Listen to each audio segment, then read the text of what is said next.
Guys Oppo ने launch कर दिया 2026 का best camera phone Oppo Reno 15। इसमें आपको मिलता है 50 मेगापिक्सल का ऑप्टिकल लेंस जो कि 120x तक चीजों को जूम करके दिखा सकता है। सो इसीलिए मैं आउटसाइड एरिया में इसका लाइव टेस्ट करने वाला हूं, डिफरेंट ऑब्जेक्ट्स को कैप्चर करके। यहाँ मेरी बैक साइड पे आपको एक फैक्ट्री नजर आ रही है, इसको जूम करके चेक करते हैं।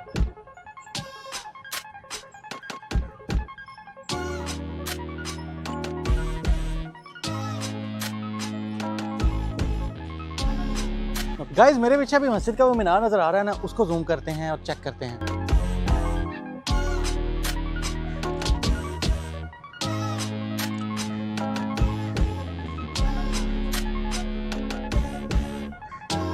तो भाई जैसा कि आपने देखा कि इतना जूम करने के बाद भी इसका कैमरा हाई क्वालिटी के रिजल्ट्स प्रोवाइड करता है। मैं तो इसका फैन हो गया हूं। आपकी इसके ऊपर क्या राय है कमेंट्स में आपने जरूर बताना है। मिलते हैं अगली वीडियो में, तब तक के लिए अपना बहुत सारा ख्याल रखिएगा। अल्लाह हाफिज।